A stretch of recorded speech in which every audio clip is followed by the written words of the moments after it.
You are listening to CLAT Tribe. It's good to be back. And what a day for a deep dive. It's Friday, January 30, 2026. And the vibe today is, well, it's heavy on analysis. The economic survey for 2025-26 just hit Parliament. And this one is not your typical dry technical document. Usually you get tables and jargon, but this one reads almost like a thriller. That's exactly it. It's like we're looking at a split-screen reality. On one side, India is painting this really rosy picture of its own growth. We're talking up to 7.2%. Right. But then you flip to the next chapter, and it's predicting a global scenario that could be, and I'm quoting here, worse than the 2008 financial crisis. And that's the real tension here, isn't it? It feels like we are walking this tightrope between a domestic boom and, well, a potential global bust, a real Dr. Jekyll and Mr. Hyde economy. So that's our mission today. We're going to unpack these massive contradictions in the survey. We'll look at why the government is suddenly worried about artificial intelligence and not for the usual reasons. And there's also a major Supreme Court intervention on campus equity rules. A huge one. Yeah. And on a more somber note, we have to touch on the tragic political shift happening in Maharashtra. So a very packed agenda. With some very big implications for the year ahead. Let's jump right in. The economic crystal ball. Domestic boom versus global doom. Give us the good news first. Why is the chief economic advisor, V. Nathanakiswaran, so optimistic about India? Well, it's not just wishful thinking. The survey has actually upgraded India's medium-term growth forecast from a baseline of 6.5% to a solid 7%. Wow, 7%. And for the fiscal year 2026, the estimate is a really robust 7.4%. 7.4 that's huge for an economy our size. But what's actually fueling that? Is it just, more consumption, or is there something deeper happening? It's much deeper. The survey points to three core drivers: capital growth, better labor participation, and this is the critical part, efficiency. Efficiency. That can sound a bit vague. What does that mean on the ground? Think of it as the plumbing of the economy getting a massive upgrade. The Prime Minister called it the Reform Express. We're seeing the results of things like the PLI schemes and major logistics reforms. Okay. So we're not just making more stuff, we're moving it faster and cheaper. The whole system has less friction, which encourages more investment. Right. So the engine's tuned up and we're moving fast, but then we look out the windshield at the world and it looks like a hurricane is on the horizon. A hurricane is, putting it mildly. The survey is incredibly blunt. It states there's a 10 to 20% probability of a crisis in 2026 that could be worse than the 2008 crash. Hang on, let's just pause on that. Worse than 2008. That is a terrifying thing to see in a government report. 2008 nearly broke the world. What could possibly be worse? Fragility. The global system is just. It's increasingly less secure. You have massive sovereign debt in developed countries, ongoing trade disputes, geopolitical conflicts. It's a powder keg. So even if our house is in order? We are not on an island. If global supply chains snap, India will feel those shockwaves. And speaking of risks, there was a really surprising section in here. Not about oil prices or interest rates, but about artificial intelligence. Yeah, this is where the report gets fascinating. They're not just seeing AI as a productivity tool. They're seeing it as a systemic financial risk. How? Are we talking about robots taking over the stock market? In a way, yes. It's about something called herding behavior. Imagine all the major investment firms. Or big banks, hedge funds, yeah. In the past, they had human analysts, all with different opinions. That creates stability. But now, what if they're all using the same or very similar AI models to make their trades? I see where this is going. If some piece of news drops. All the AIs react in the exact same way, at the exact same millisecond. They all stampede for the exit at once. And there's no one left to buy. It creates a flash crash. Exactly. The survey is warning that a correction in the AI sector could spill over and trigger a collapse in the broader markets because of this algorithmic herding. That is a chilling thought. We're all worried about AI taking our jobs, not crashing the entire economy. But they didn't stop there with technology, did they? They got into the social impact. They did, which is rare for an economic report. They specifically flagged screen-related mental health problems and digital addiction in children as a major healthcare issue. But why is that in an economic survey? Because human capital is an economic asset. They're making a direct link.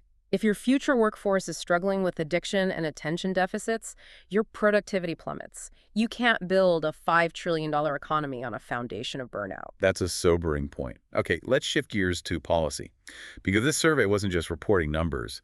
It was taking aim at some very popular government programs. It definitely waded into the hot potato topics, and it did not mince words. They went right after unconditional cash transfers, UCTs, the schemes that give cash directly to people, especially women. Right. Schemes like Ladli Beni-Ojana.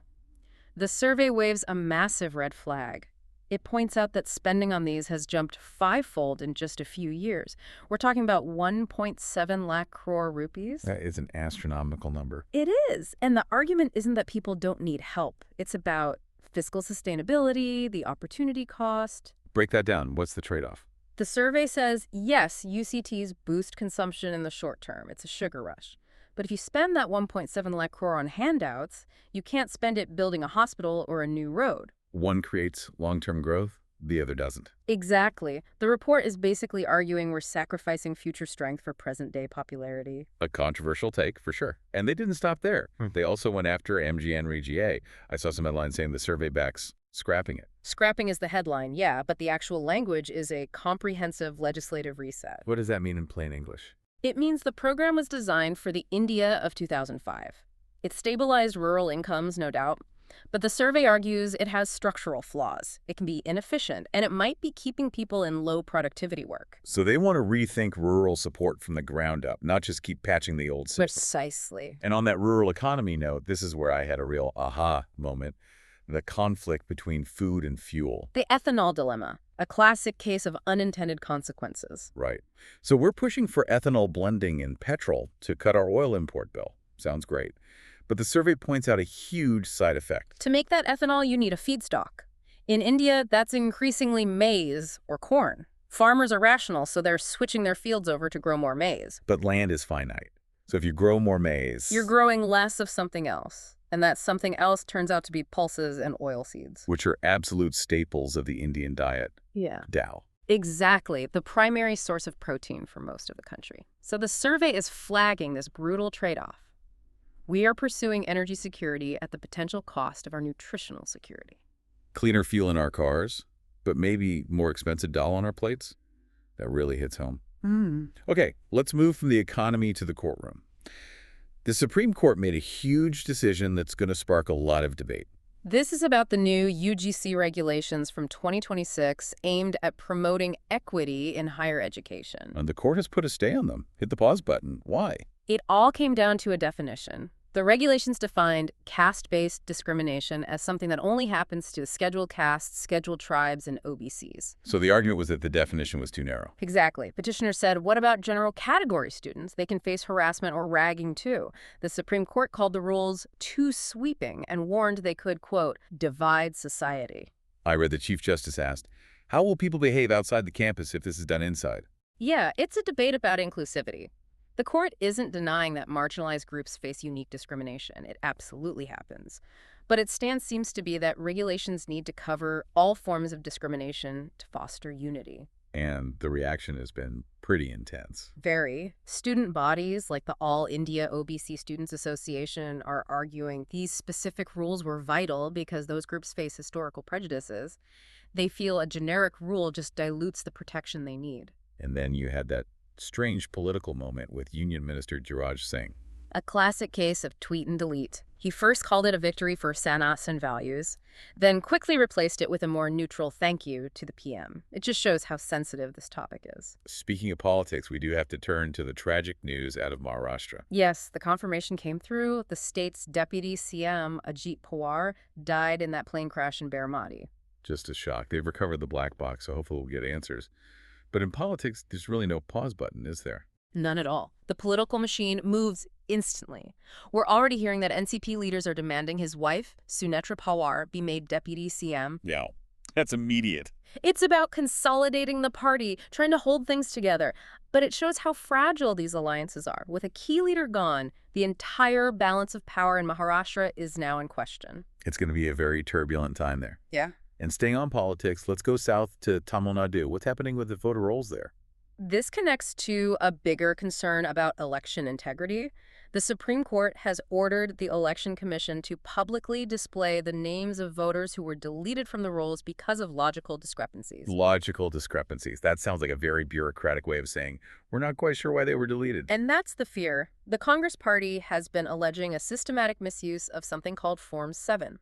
What's Form 7? It's the form you use to object to someone else being on the voter list, say, if they've died or moved. But the allegation is that it's being used to file mass objections against voters likely to support the opposition, getting them deleted from the list without their knowledge. So you could show up on Election Day and your name is just gone. That's the worry. The Supreme Court's intervention is about transparency. They're saying if you delete a voter, you have to say exactly why and make it public. No scrubbing names in the dark. Crucial stuff. All right, let's hit a few quick hits before we wrap.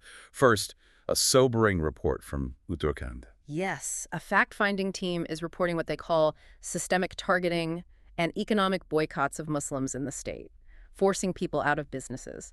It's a worrying trend of social exclusion. And in West Bengal, that warehouse fire, the news is getting worse. The death toll is now up to 21, and it's so tragic they're having to use DNA profiling to identify many of the victims. It just highlights, again, our issues with industrial safety. And finally, this story from Gujarat.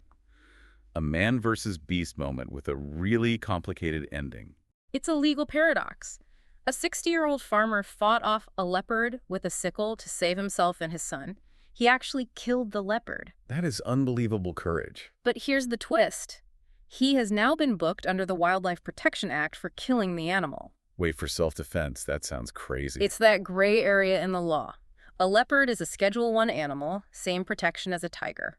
The law is incredibly strict. Now, he'll likely be cleared if he proves self-defense, but the fact he was booked at all shows the deep conflict between conservation laws and the reality of people living on the front lines. A tough one.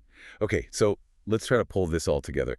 We have a booming economy with global warning lights flashing. We have huge legal debates over equity and tragic political shifts. It's a picture of a nation that is confident but also very cautious.